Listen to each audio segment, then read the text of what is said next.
Hello everyone, welcome back to my channel. ಇವತ್ತಿನ ವಿಡಿಯೋದಲ್ಲಿ ಬೆಳಗಿನ ತಿಂಡಿಗೆ ಸಖತ್ ಟೇಸ್ಟಿಯಾಗಿ ಮತ್ತು ಸಾಫ್ಟಾಗಿ ನೀರು ದೋಸೆ ಮತ್ತು ಕೆಂಪು ಚಟ್ನಿ ಯಾವ ರೀತಿಯಾಗಿ ಮಾಡೋದಂತ ತಿಳಿಸ್ಕೊಡ್ತೀನಿ ನೋಡಿ. ಇಲ್ಲಿ ಫಸ್ಟು ಒಂದು ಪಾತ್ರೆಗೆ ನಾನು ಈ ಗ್ಲಾಸಲ್ಲಿ 2 ಗ್ಲಾಸು ದೋಸೆ ಅಕ್ಕಿ ಹಾಕ್ಕೊಳ್ತಾ ಇದ್ದೀನಿ. ದೋಸೆ ಅಕ್ಕಿ ಅಥವಾ ರೇಷನ್ ಅಕ್ಕಿ ಬೇಕಾದರೂ ಹಾಕ್ಕೊಳ್ಬೋದು. ನಾನಿಲ್ಲಿ ದೋಸೆ ಅಕ್ಕಿನ ಹಾಕ್ಕೊಂಡು ಚೆನ್ನಾಗಿ 1-2 ರಿಂದ 3 ಸರಿ ತೊಳ್ಕೊಂಬರ್ತೀನಿ. ನೋಡಿ, ತೊಳ್ಕೊಂಡಾದಮೇಲೆ ಇದು ಮುಳುಗುವಷ್ಟು ನೀರನ್ನು ಹಾಕಿ ನಾನಿಲ್ಲಿ ರಾತ್ರಿನೇ ನೆನೆಸ್ಕೊಳ್ತಾ ಇದ್ದೀನಿ. ಬೆಳಗ್ಗೆವರೆಗೂ ಚೆನ್ನಾಗಿ ನೆನಿಬೇಕು. ಅದರಿಂದ ಪ್ಲೇಟ್ನ ಮುಚ್ಚಿ ನೆನೆಸ್ಕೊಳ್ತಾ ಇದ್ದೀನಿ. ಬೆಳಗ್ಗೆ ಓಪನ್ ಮಾಡಿ ತೋರಿಸ್ತಾ ಇದ್ದೀನಿ. ನೋಡಿ, ಅಕ್ಕಿ ಎಲ್ಲ ಚೆನ್ನಾಗಿ ನೆಂದಿದೆ. ಇದೇ ರೀತಿಯಾಗಿ ಚೆನ್ನಾಗಿ ನೆನೆಸ್ಕೊಳ್ಬೇಕು. ನಿಮ್ಮ ಹತ್ರ ಟೈಮ್ ಇಲ್ಲ ಅಂದರೆ ಅಥವಾ 4 ರಿಂದ 5 ಗಂಟೆಗಳ ಕಾಲ ನೆನೆಸ್ಕೊಂಡ್ರೆ ಸಾಕಾಗುತ್ತೆ. ನೋಡಿ, ಇಲ್ಲಿ ನೆನೆಸಿರುವಂತಹ ಅಕ್ಕಿನ ಒಂದು ಮಿಕ್ಸ್ಚರ್ಗೆ ಹಾಕ್ಕೊಳ್ತಾ ಇದ್ದೀನಿ. ಹಾಕ್ಕೊಂಡು ಒಂದು ಸ್ವಲ್ಪ ನೀರನ್ನು ಸೇರಿಸಿ ಒಂದು ಸ್ವಲ್ಪನೂ ತರಿ ಇಲ್ಲದೇ ಇರೋ ಥರ ನುಣ್ಣಗೆ ರುಬ್ಕೊಳ್ಬೇಕು.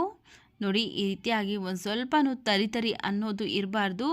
ಸಾಫ್ಟಾಗಿ ಫೈನಾಗಿ ನುಣ್ಣಗಾಗಿರಬೇಕು. ನೋಡಿ, ಈ ರೀತಿಯಾಗಿ ಇದು ರೆಡಿಯಾಗಿದೆ. ಇದನ್ನು ಒಂದು ಪಾತ್ರೆಗೆ ಸೇರಿಸ್ಕೊಳ್ತಾ ಇದ್ದೀನಿ. ಹಾಗೆಯೇ ಉಳಿದಿರುವಂತಹ ಅಕ್ಕಿನೂ ಸಹ ಮತ್ತೆ ನಾವು ಇದೇ ಮಿಕ್ಸಿ ಜಾರ್ಗೆ ಸೇರಿಸ್ಕೊಂಡಿದ್ದೀನಿ. ಆನಂತರ ಒಂದು ಅರ್ಧ ಕಪ್ ಆಗೋಷ್ಟು ಹಸಿ ಕಾಯಿ ತುರಿ ಹಾಕ್ಕೊಂಡು ಮತ್ತೆ ಒಂದು ಸ್ವಲ್ಪ ನೀರನ್ನು ಸೇರಿಸಿ ಇದನ್ನು ಸಹ ನುಣ್ಣಗೆ ರುಬ್ಕೊಳ್ತೀನಿ. ನೋಡಿ, ಈ ಥರ ನುಣ್ಣಗೆ ರುಬ್ಕೊಂಡು ನಾವು ಫಸ್ಟನೇ ಅಕ್ಕಿ ರುಬ್ಕೊಂಡಿದ್ರಲ್ಲ ಅದೇ ಪಾತ್ರೆಗೆ ಇದನ್ನು ಸೇರಿಸೋಣ. ಈಗ ಇದಕ್ಕೆ ನಾವು ನೀರನ್ನು ಸೇರಿಸ್ಕೊಳ್ಬೇಕಾಗುತ್ತೆ. ಅದೇ ಮಿಕ್ಸರ್ಗೆ ನೀರನ್ನು ಸೇರಿಸಿ ಅಡ್ಜಸ್ಟ್ ಮಾಡ್ಕೊಳ್ಬೇಕು. ನೀರು ದೋಸೆ ಅಂದ್ರೇ ಸ್ವಲ್ಪ ತೆಳುವಾಗಿ ಹಿಟ್ಟನ್ನು ಕಲಿಸ್ಕೊಳ್ಬೇಕಾಗುತ್ತೆ. ನೋಡಿ, ಈ ಹದಕ್ಕೆ ಇರಬೇಕು. ತುಂಬ ನಾವು ಗಟ್ಟಿ ಮಜ್ಜಿಗೆ ಮಾಡ್ತಿರಲ್ಲ ಆ ಹದಕ್ಕೆ ಇರಬೇಕು. ತುಂಬ ಗಟ್ಟಿನೂ ಇರಬಾರ್ದು. ನೋಡಿ, ಈ ರೀತಿಯಾಗಿ ಚೆನ್ನಾಗಿ ನೀರನ್ನು ಸೇರಿಸಿ ಮಿಕ್ಸ್ ಮಾಡ್ಕೊಂಡಿದ್ದೀನಿ. ಈ ಹದಕ್ಕೆ ಇರಬೇಕು. ನೋಡಿ, ಸೌಟಲ್ಲಿ ಹಿಂದೆ ತೋರಿಸ್ತಾ ಇದ್ದೀನಿ. ಒಂದು ಸ್ವಲ್ಪನೂ ಹಿಟ್ಟನ್ನೋದು ಅಂಟ್ಕೊಳ್ಬಾರ್ದು. ಹಾಗೆಯೇ ದೋಸೆ ಹಿಟ್ಟು ನೋಡಿ ಈ ರೀತಿಯಾಗಿ ಜಾರೋಗ್ಬಿಡ್ಬೇಕು. ಸೌಟ್ ಮೇಲೆ ನಿಲ್ಲಬಾರ್ದು.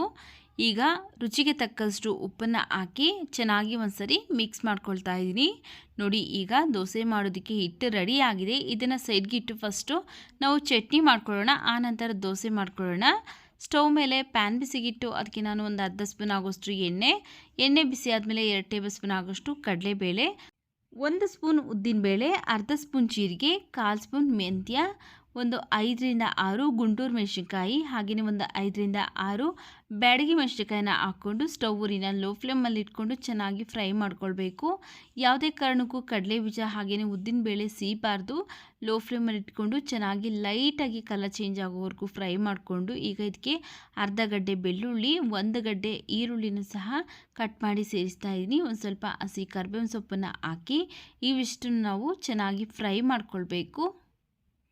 ನೋಡಿ, ಈ ರೀತಿಯಾಗಿ ಕಡಲೆಬೇಳೆ ಹಾಗೆಯೇ ಉದ್ದಿನಬೇಳೆ ಲೈಟಾಗಿ ಬಣ್ಣ ಚೇಂಜ್ ಆದಮೇಲೆ ಈಗ ಇದಕ್ಕೆ ನಾನು ಒಂದು 4 ಟೊಮೆಟೊ ಹಣ್ಣನ್ನು ಕಟ್ ಮಾಡಿ ಹಾಕ್ಕೊಳ್ತಾ ಇದ್ದೀನಿ. ಒಂದು ಸ್ವಲ್ಪ ಹುಣಸೆ ಹಣ್ಣು, ರುಚಿಗೆ ತಕ್ಕಷ್ಟು ಉಪ್ಪನ್ನು ಹಾಕ್ಕೊಂಡು ಚೆನ್ನಾಗಿ ಟೊಮೆಟೊ ಎಲ್ಲ ಸಾಫ್ಟಾಗಿ ಬೇಯೋವರೆಗೂ ಬೇಯಿಸ್ಕೊಳ್ತಾ ಇದ್ದೀನಿ. ನೀವು ಈ ನೀರು ದೋಸೆ ಜೊತೆಗೆ ಕೆಂಪು ಚಟ್ನಿನೇ ಅಲ್ಲ, ಕಾಯಿ ಚಟ್ನಿ ಜೊತೆನೂ ಸಹ ತುಂಬ ರುಚಿಯಾಗಿರುತ್ತೆ. ನೋಡಿ, ಇಲ್ಲಿ ಟೊಮೆಟೊ ಎಲ್ಲ ಚೆನ್ನಾಗಿ ಸಾಫ್ಟಾಗಿ ಬೆಂದಾದಮೇಲೆ ಸ್ಟವ್ನ ಆಫ್ ಮಾಡ್ಕೊಳ್ತಾ ಇದ್ದೀನಿ. ಆಫ್ ಮಾಡಿಕೊಂಡು ಇದು ಕಂಪ್ಲೀಟಾಗಿ ತಣ್ಣಗಾದಮೇಲೆ ಒಂದು ಮಿಕ್ಸಿ ಜಾರ್ಗೆ ಹಾಕ್ಕೊಳ್ತಾ ಇದ್ದೀನಿ.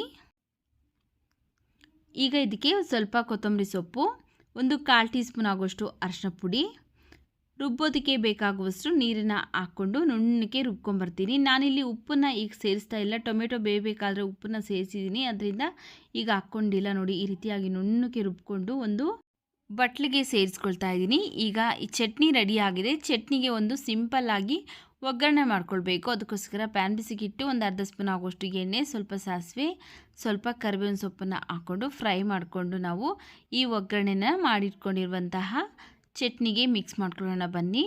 ನೋಡಿ, ಈಗ ಚಟ್ನಿಗೆ ಮಾಡ್ಕೊಂಡಿರುವಂತಹ ಒಗ್ಗರಣೆನ ಹಾಕಿ ಮಿಕ್ಸ್ ಮಾಡಿಕೊಂಡ್ರೆ ನೀರು ದೋಸೆ ಜೊತೆಗೆ ಕೆಂಪು ಚಟ್ನಿ ರೆಡಿ ಆಗುತ್ತೆ. ಈಗ ರೆಡಿಯಾಗಿದೆ. ಇದನ್ನು ಸೈಡ್ಗಿಟ್ಟು ದೋಸೆ ಮಾಡ್ಕೊಳ್ಳೋಣ ಬನ್ನಿ. ಸ್ಟವ್ ಮೇಲೆ ದೋಸೆ ತವಾ ಬಿಸಿಗಿಟ್ಟು ಅದ್ರ ಮೇಲೆ ಸ್ವಲ್ಪ ಎಣ್ಣೆನ ಅಪ್ಲೈ ಮಾಡಿ ನಾವು ದೋಸೆನ ಹಾಕ್ಕೊಳ್ಬೇಕು. ನೋಡಿ, ಈ ರೀತಿಯಾಗಿ ಸ್ಪ್ರೆಡ್ ಮಾಡಬಾರ್ದು.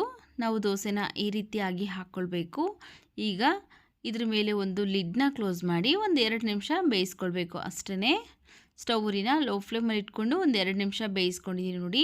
ಒಂದು ಸ್ವಲ್ಪನೂ ತವಾಗೆ ಅಂಟ್ಕೊಳ್ತಾ ಇಲ್ಲ, ಎಷ್ಟು ಚೆನ್ನಾಗಿ ದೋಸೆ ಅನ್ನೋದು ಬರ್ತಾ ಇದೆ.